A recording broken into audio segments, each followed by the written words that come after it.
The sound of dhol tasha, the rhythm of clapping hands, and the voices rising in unison with Ganpati Bappa Moria fills the air. It is the day of Ganesh Visarjan, a day that is not just about ritual, but about deep symbolism of arrival, of teaching, and of return. But to truly understand the significance of this day, let us go back in time. In the quiet forests of the ancient world, sage Vyas sat in deep meditation. His mind was restless, burdened by the weight of what he must accomplish. For in his heart, he carried the knowledge of countless generations, the stories of gods and men, of dharma and adharma, of war and peace. It was then that Lord Brahma, the creator, appeared before him, his presence radiating light and wisdom. With compassion in his eyes, Brahma spoke, "Vyas, you must write the Mahabharata. This is not just a story, but a guide for mankind, a scripture that will illuminate the path of righteousness for ages to come. It shall be a mirror to humanity, teaching wisdom through the victories and failures of kings, warriors, and sages." Vyas bowed his head in reverence, but replied with humility, "Lord, such a colossal task cannot be accomplished by me alone. Who will be my scribe? Who will hold the patience and wisdom to capture every word without faltering?" Brahma smiled gently and said, "For this task, you must seek the help of none other than Lord Ganesha. He is not merely the remover of obstacles. He is the embodiment of wisdom and intellect, the very essence of knowledge and balance. He will be your perfect companion in this endeavor." And so Vyas prayed to Lord Ganesha. With the sound of anklets and the fragrance of sandalwood, Ganpati appeared before him, large eyes full of compassion, his trunk swaying gently, radiating calmness. Vyas bowed deeply and with folded hands said, "O Lord, I seek your guidance and your support. Will you be my scribe as I narrate the Mahabharata?" Ganesha, with a kind smile, replied, "I will gladly be your scribe, but on one condition.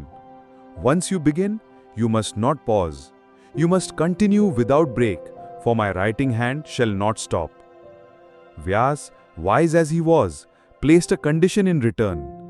"And in that case, my lord, you must understand each verse completely before you write it down." Thus began one of the greatest collaborations in human history. Vyas narrating the Mahabharata and Ganesha writing it down, etching dharma into eternity. It is here that Brahma's words echo across time. Ganesha is not just the symbol of knowledge and wisdom. He is the eternal reminder that intellect must always walk in hand with patience, devotion, and humility. That true wisdom is not in knowing everything, but in understanding, reflecting, and guiding.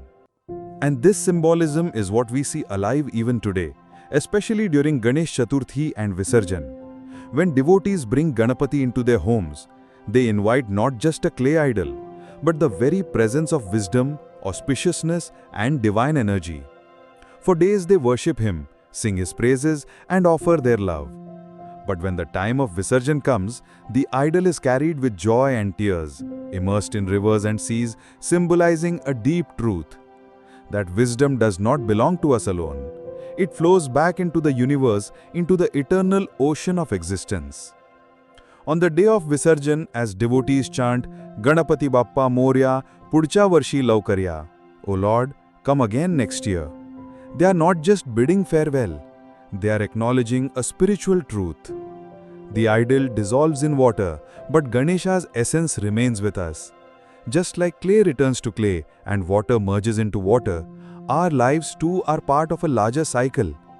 What we hold today, we must release tomorrow, but the teachings remain eternal. The river carries away the form, but the formless wisdom of Ganpati stays within every heart. If we pause and look around us, Ganpati Visarjan teaches us something profoundly relevant even today. Detachment. Life is full of arrivals and departures. Just as we welcome Ganesha and then bid him farewell, so too must we learn to let go of attachments in life, with grace. Cycle of creation and dissolution.